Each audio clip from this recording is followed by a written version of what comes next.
Bonjour class. So this is an example that I'm going to give to you guys for your very last interval and your very last speaking that you're going to have to do for French 2. Okay, so you can use notes. I would suggest using notes.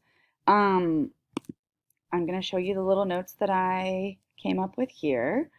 So you need to tell me a place that you have visited. This can be a lie, like you can make it fun. You can tell me a place that you wish you would have visited, but it should be done in the passé composé like I have written here. So you should be saying, I visited whatever, okay?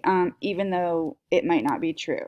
Okay, so you can tell me about a trip you've actually had, or you can just tell me about a false place that you're thinking of.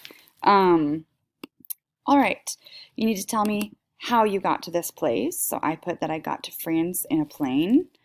This for me is extra because I'm going to tell you about Paris specifically in France. Um, so for example, if you're telling me the place that you went to is a city like Chicago or Los Angeles or whatever, uh, that's much more specific. Okay, so I wanted to say a country, so I'm going to tell you about the city in the country that I visited. You need to tell me about a place, two places that you went to, or two events that you went to. Like, also, those can be made up. And you can say something as simple as, like, you went to eat at a restaurant, you went to your grandma's house. Like, I don't care. But about both of those places, you need to have two adjectives, and they cannot be the same. So you need to be telling me four completely different adjectives um, during the speaking. Okay, I have underlined my adjectives here. Um, and if you just do the bare minimum, this is probably not going to take you 45 seconds, and I want you to be speaking for 45 seconds.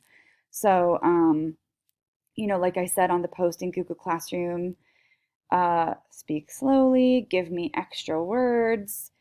As you know, on your rubric for a speaking assessment, which this is not, but if this were an actual speaking assessment, you would be expected to go above and beyond if you wanted an A or 100% or even 90%. You have to do more than what I ask of you. So, with that, I added a few extra words like aussi and près and en fait, which actually means in fact.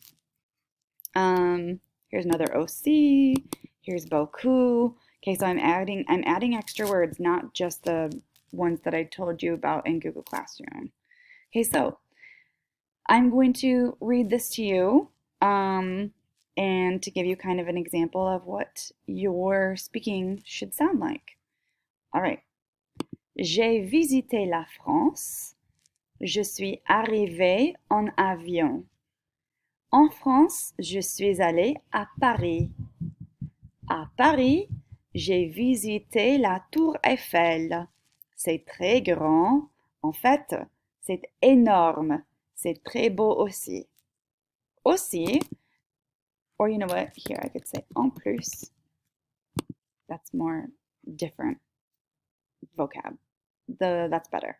Okay, so en plus, j'ai visité le musée du Louvre. C'est très intéressant. Il y a beaucoup d'art qui est magnifique. Here's another phrase that I forgot to highlight for you. Il y a. That we've gone over before. That means there is or there are. And that would be really, really good to add to your guys' speaking when you're writing it out, when you're writing your notes, because that is a segue for you to tell me what you did there or what you saw there or whatever. Okay, so I hope this was helpful. If you need help, please come to our not our Google Meet, our Zoom meeting on Wednesdays at 2:30. If you want me to help you with your pronunciation or just go over some ideas that you could do for the speaking, then please come into my office hours, Tuesdays at 3 or Fridays at 1:15. Merci. I hope this was helpful. Au revoir.